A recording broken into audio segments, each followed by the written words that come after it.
Gestalunet. Aquí, ahora en la universidad, experimenta el presente y construye el futuro. Pues en este espacio hoy tenemos la gran oportunidad de encontrarnos con Pedro de Caso. Y bueno, es un referente en España como en el resto del mundo, es licenciado en Derecho, Filosofía, Teología y Psicología. Hola, Irene. Pero vamos, eso de en todo el mundo me parece un poco exagerado. Bueno, pues anda, cuando he viajado yo el verano pasado a Perú, a México, todo el mundo, ¡ay! ¿Y conoce a Pedro de Caso? Es como un nombre que suena muchísimo. Ya, también bueno. gracias a tu libro, que ya tiene editado, Gestalt, Terapia de Autenticidad, por el que en esos sitios, aparte que en algún momento ha ido a trabajar, te conoce. Sí. Y bueno, el motivo también de la entrevista es que sé que en breve sale otra publicación. Sí, está terminado, está remitido a la editorial y lo están, pues nada, evaluando y preparando para su publicación. Bueno, lo primero, Pedro, me gustaría Sí. tú que también explicas qué es la terapia Gestalt, para aquellos que Sí. mucha gente que nos escucha no son gestaltistas Claro, y claro. es la primera vez que escuchan este concepto. Claro. Bueno, no sé de cuánto tiempo disponemos, ¿no? Tenemos como unos 20 minutos aproximadamente, Pedro. Ah, bueno, pues es suficiente, supongo yo. A ver, la terapia Gestalt, con esta palabra tan rara, que es una palabra que se escribe Gestalt, que es una palabra alemana, y que lo que viene a significar es el proceso de configurar algo, ¿no? De darle forma a algo, de crear algo. Como, el verbo en alemán es gestalten, que significa eso, configurar. Bueno, ¿qué es eso de configurar? Pues esto viene de los estudios de una escuela alemana en el primer cuarto del siglo XX, del siglo pasado, que se llamaba Escuela de la Psicología de la Gestalt. Y lo que estudiaban era el fenómeno de la percepción. Se daban cuenta de que lo que percibimos no es exactamente lo que hay ahí afuera, sino que de algún modo fabricamos lo que percibimos. Es decir, hay un elemento subjetivo dentro de cada persona, configurador de lo que percibe de lo de fuera. Claro, esto es un fenómeno universal en el mundo de los seres vivos. El mundillo de un, ¿qué te diré yo?, de un ratoncito, pues evidentemente no tiene que ver con el de un león, con el de un elefante o con el de un cervatillo, ¿no? ¿Por qué? Porque la forma de percibir el mundo de cada uno de esos animales depende de su nivel de intereses o necesidades. Las necesidades de un ratón no se parecen en nada a las de los demás. Y por tanto, su percepción del mundo está limitado a aquello que tiene que ver con sus intereses. Bueno, entonces el descubridor de la Gestalt, porque a él no le gusta llamarse creador, que se llama Fritz Friedrich Perls, que es alemán, un psicoanalista alemán, con muchas experiencias vitales, bueno, con una vida muy importante, pues su gran genialidad fue aplicar esto al mundo de las relaciones humanas, que también en la percepción que tenemos unos de otros no es lo que esa persona es. Vemos de alguna manera lo que proyectamos sobre él.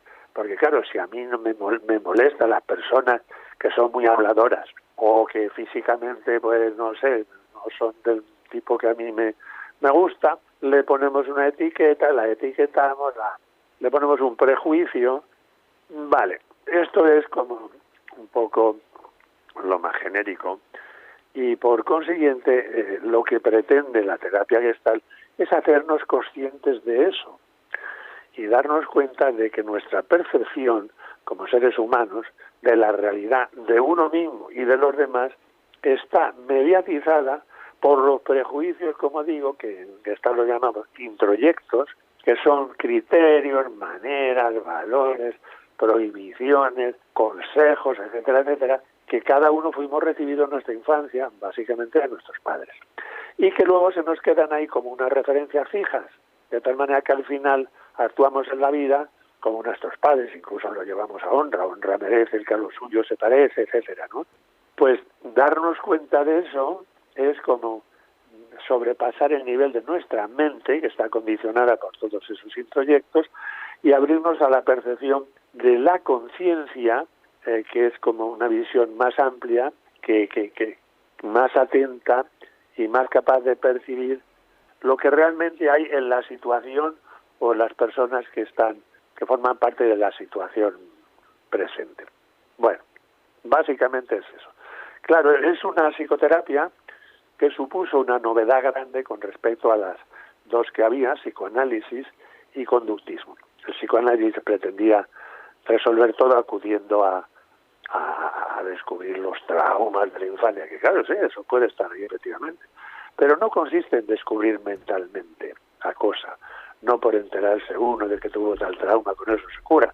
La prueba son los años de psicoanálisis que puede durar un tratamiento.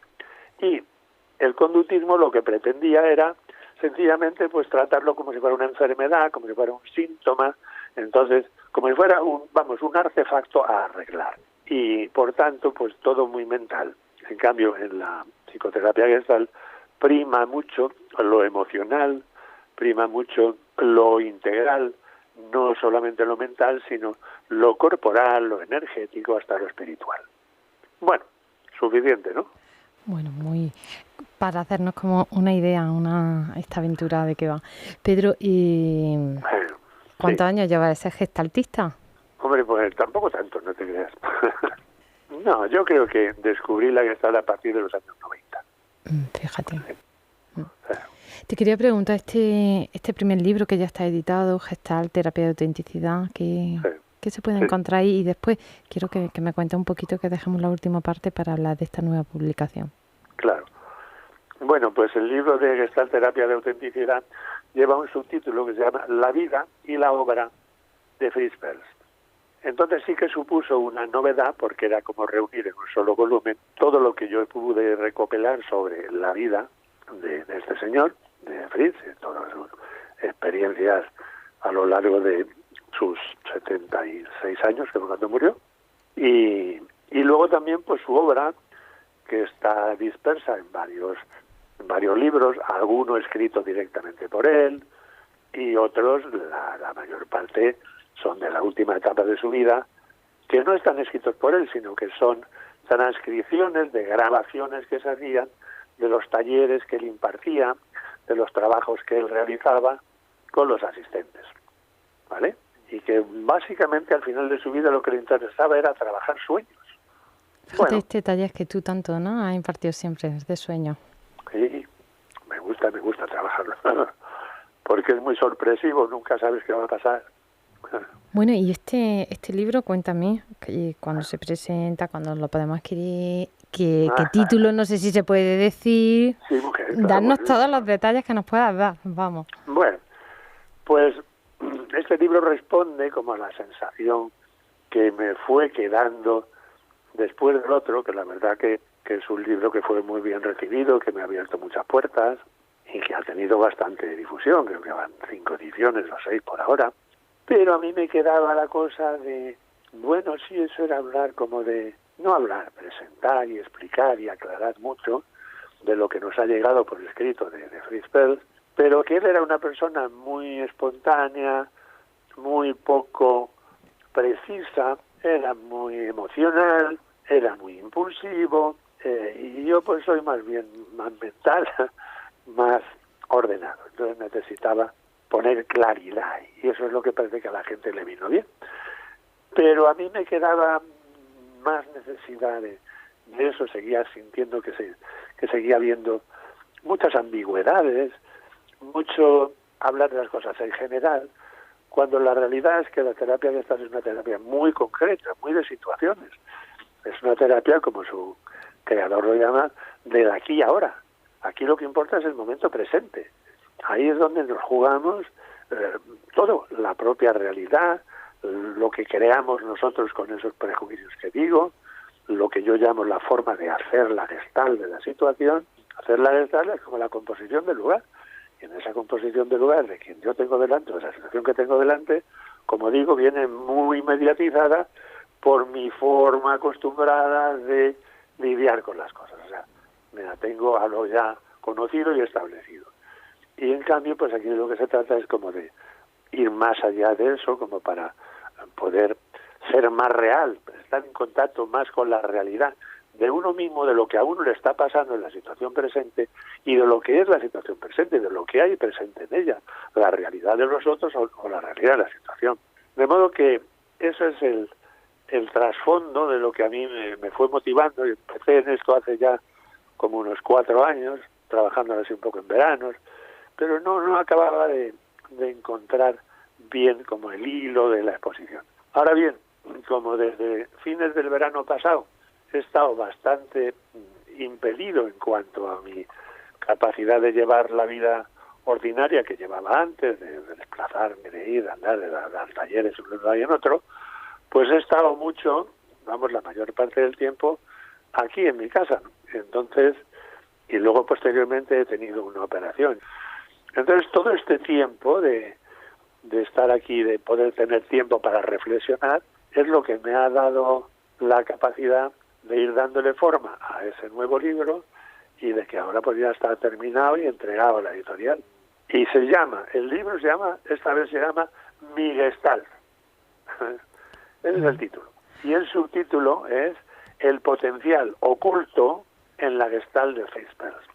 Porque todo lo que yo desarrollo ahí, todos los testimonios que he buscado por muchos otros libros y tal y cual, coinciden en lo mismo, en la importancia de ese factor subjetivo, en la manera de estructurar la percepción de la situación presente en cada momento. Genial. Bueno, parece que este espacio, ¿no?, de la enfermedad te ha... Sí, me lo ha permitido. Si no, no habría sido posible. Sí, con lo que tú siempre has viajado por trabajo, bueno, y por ocio. Increíble. Bueno, pues yo sí. siempre, ¿no?, le animaba a Pedro, porque ver a Pedro, ¿no?, como trabajando, sí es cierto que detrás de esta, como toda esta Gestalt, luego cada terapeuta va cogiendo como su estilo propio, y bueno, en esos talleres de sueño, bueno, es impresionante, ¿no? Como para mí lo has trabajado de forma muy diferente, normalmente. Sí. Háblanos un poquito del trabajo de sueños, Pedro, así que seguro que los que nos escuchan no se hacen como la idea. Claro. Bueno, de todos es conocido, por lo menos así, someramente, ¿no?, la forma como Freud se interesó por los sueños y trabajaba los sueños, en base a lo que él llamaba la asociación libre de los elementos que aparecían en el sueño. Entonces el soñante le invitaba al terapeuta o el psicoanalista a asociar, entonces podía asociar personajes o situaciones en su vida, y luego el psicoanalista, interpretaba y le ofrecía una interpretación, y bueno, pues básicamente era eso. Y luego Freud se interesaba mucho porque le parecía que todo el contenido de los sueños tenía que ver con contenidos o con traumas sexuales, lo cual no dejaba de tener cierta razón de ser en los tiempos en que Freud investigaba, que era pues finales del siglo XIX, principios del XX, con una sociedad muy conservadora, muy poco, pues no sé, yo creo que todos tenemos una idea de lo que era la era victoriana, ¿no? Bueno, la manera de trabajar los sueños de Fritz-Perls tiene más que ver no con interpretar, sino con facilitar que el paciente reviva su sueño en presente y actúe como si fuera cada uno de los elementos. No hace falta que sea cada uno, pero bueno, en principio es como convirtiéndose en los elementos que aparecen en su sueño. ¿Que aparece una casa? Pues una casa. ¿Que aparece un policía? Pues un policía. ¿Que aparece un perro rabioso? Pues eso. Todo, ¿no? Todo lo que aparece. Entonces, eso se escenifica en presente, y el terapeuta lo que va es como ayudando a que eso aparezca, que salga, y cogiendo el hilo que pueda aparecer para encontrar una hilazón con lo que fue la infancia del sujeto, de donde todas esas imágenes o proyecciones provienen básicamente. Eso lo descubre uno en el trabajo. Claro, es un trabajo mucho más vivo, y una vez que se conecta con el origen, por ejemplo, de los miedos terribles o del sentimiento de culpa que puede tener la persona y que se manifiesta en el sueño, pues todo eso tiene que ver con cosas vividas. Entonces se trata de traer eso al presente y trabajarlo en presente para que la persona se enfrente a aquellas situaciones y recupere la energía que entonces le fue prohibida, o le quedó prohibida o se quedó en la cuneta porque le fue imposible expresar su desacuerdo o su protesta, sino que tuvo que aguantar, etcétera, ¿no? Bueno, digamos más o menos por ahí. Sí. Porque es un trabajo muy activo. Sí, hay que hilar fino para hacer ese trabajo. Y Ajá. bueno, hay un término, ¿no?, de Gestalt, los agujeros de personalidad, que tú también... Claro, a eso me refiero con lo de las energías perdidas, ¿no? Es una expresión muy de Fritz Perls en los últimos años de su vida, porque su interés era hacer a la persona íntegra, es completar a la persona. Por eso habla nuestra meta en la integración, pero en este sentido de hacerla íntegra, de recuperar esas energías perdidas, alienadas, dice él, con eso que como que le resultan ajenas, porque claro, una persona que ha crecido en el miedo a expresarse o a ser espontáneo, pues esa capacidad es como que la ha perdido, tiene que actuar de acuerdo con lo que le dictan sus introyectos de cómo debe de comportarse. Y lo que se trata es de recuperar lo orgánico, lo espontáneo, lo natural, y eso es lo que, ese es el agujero de personalidad y eso es lo que se trata de recuperar, no solo en el trabajo con los sueños, sino directamente en el trabajo con los mecanismos neuróticos, con esos introyectos que digo. Qué bueno, toda esta exposición. Bueno, Pedro, pues se nos acaba el espacio y bueno, darte las gracias por atendernos estos minutos. Pues mujer, yo a vosotros no, porque sí, bueno, es una ocasión de decir algo que si no, pues ahí se queda, sin que aparezca. Claro, Sí. ¿no? Y por explicarnos de esta manera siempre como tan amena y tan sencilla, un poquito más para conocer lo que es la terapia Gestalt. Bueno, pues me alegro mucho. Pues te mando un fuerte abrazo y... Pues igualmente, Irene, muchísimas gracias y saludos y gracias al compañero técnico, a todo el equipo. Gracias, un abrazo. Un abrazo, hasta luego.